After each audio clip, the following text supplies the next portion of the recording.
ఒక ల్యాండ్కు సంబంధించిన వివాదంలో హైకోర్టును ఆశ్రయించారు junior NTR. Jubilee Hills road number 75లో ఉన్న ఫ్లాట్ విషయంలో వివాదం నెలకొంది. 2003లో గీతాలక్ష్మి అనే మహిళ నుంచి ఫ్లాట్ కొనుగోలు చేశారు తారక్. అయితే అసలు ట్విస్ట్ ఇక్కడే ఉంది. అప్పటికే 1996 నుండి పలు బ్యాంకుల వద్ద ఇదే ప్రాపర్టీ మార్టిగేజ్ ద్వారా గీతాలక్ష్మి కుటుంబం లోన్స్ తీసుకున్నారు. 3-4 బ్యాంకుల నుంచి ఫేక్ డాక్యుమెంట్స్ పెట్టి లోన్ తీసుకుంది గీతాలక్ష్మి. జూనియర్ ఎన్టీఆర్ కు ఈ ప్రాపర్టీ అమ్మే సమయంలో విషయాన్ని గీతాలక్ష్మి దాచిపెట్టింది.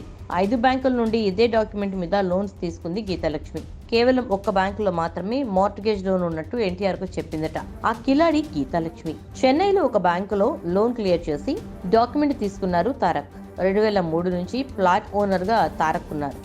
అప్పటి నుంచి పలు బ్యాంకు మేనేజర్లతో వివాదం కొనసాగుతోంది. ప్రాపర్టీను స్వాధీనం చేసుకునేందుకు బ్యాంక్ మేనేజర్లు ప్రయత్నం చేస్తున్నారు. దాంతో ఆ బ్యాంకు మేనేజర్లపై పోలీసులకు ఫిర్యాదు చేశారు జూనియర్ ఎన్టీఆర్. 2019లో ఇదే వ్యవహారంలో పోలీసులు ఛార్జ్షీట్ దాఖలు చేశారు. అయితే జీఆర్టీలో జూనియర్ ఎన్టీఆర్ కు వ్యతిరేకంగా ఆర్డర్ వచ్చింది. దీంతో హైకోర్టులో పిటిషన్ దాఖలు చేశారు జూనియర్ ఎన్టీఆర్. జూన్ 3 లోపు డిఆర్టీ డాకెట్ ఆర్డర్ సబ్మిట్ చేయమని హైకోర్టు ఆదేశించింది. జూన్ 6న విచారణ చేపడతామని హైకోర్టు తెలిపింది.